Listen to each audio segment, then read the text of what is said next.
Өдрийн ордноос бэлтгэсэн мэдээлэлээр хөтөлбөр үргэлжилж байна. Оюутлогын ордын 30% нь хамаарах Онтрегийн лиценз дээр Монгол улсын засгийн газар дахин хөрөнгө оруулалтын гэрээ байгуулж чадах уу гэдэг асуудал хүлээлт үүсгээд байна.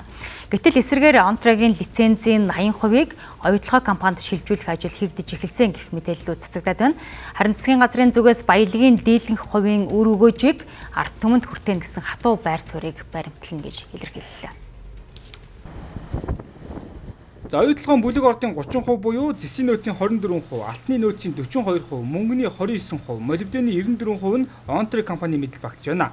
Тэгвэл энэ ордын ашиглалт дээр Монгол улс дахин гэрээ байгуулж хувь тохирох боломж бий. Гэтэл тус ордын 80%-ийг оюутлогын компанид шилжүүлэх асуудал яригдаад байна. За хэрвээ Онтрэг оюутлоготой нэгтгэвэл 2009 онд байгуулагдсан хөрөнгө оруулалтын гэрээний нөхцөл цаашд хамаарна гэсэн үг. Иймээс ч Онтрегийн лиценз дээр Монгол улс өөрсдийн эрх ашгаа хамгаалах зайлшгүй шаардлага үүсээд байна. Энэ өөрөө стратегийн ордод хамаарх орд учраас улсын их хурлаар эцэслийн шийдвэрийг гаргана. Тэгэхээр орооно шиг одоо хувиа тусгай амнатаар орлуулах юм уу, эсвэл 34%-аараа байх юм уу гэдэг энэ шин төрлийн яриа хэлцээнүүд бол удахгүй их хурл дээр яригдчих эхэлнэ.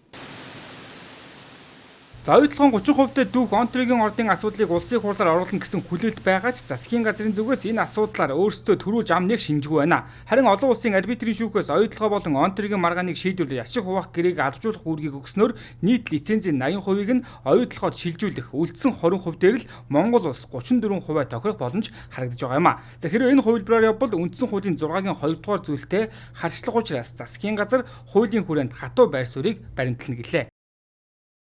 Монгол улсад хүчин төгөлдөр мөрдөгдөж байгаа хуулийн хүрээнд л хэлцээр юм. Тэр бид нар үндэсний баялагын сангийн хуультай ашигт малтмлын хуулиар тодорхой заасан үндсэн хуулийн 6-гийн 2-ыг ангуулна. Ангуулаагүй тохиолдолд хэлцээр бол өөр үргэлжлэх болцоогүй болно гэсэн үг шүү дээ. Тийм учраас Онтре дээр энэ хатуу байр суурийг барьж л хэлцээрийг хийн. За ямар нэгэн шийдвэр гараагүй. Одоо бол ямар нэгэн шийдвэр гараагүй. Мэдээж одоо оюутлогоо талаас бол саналуудаа бол илэрхийлсээр байгаа. Бид ч гэсэн одоо бас саналууд байр суурь бол бас илэрхийлж байгаа. Тэгэхээр хууль давсаа хэлцээр гэж байхгүй. Тийм учраас хуулийн хүрээнд хэлцээр хийн. Илэрч гарч ирж байна. За Онтрегийн лицензтэй холбоотойгоор улсын хурлын гишүүн Батнайрамдал ерөнхий сайдад асуулга тавьсан ч хариу тайлбар нөгөөгүй л байна. За нөгөөтэйгүр засгийн газар хатуу байр суурьтай хандна гэж тайлбарлаж байгаа ч хизээ асуудлыг их хурлаар оруулж ирэх, хэлцээрийн ширээнд хизээ суух вэ гэдэг нь тодорхойгүй хоног хугацаа алдсаар байна. Чуулганы завсарлуулъя 15 цагт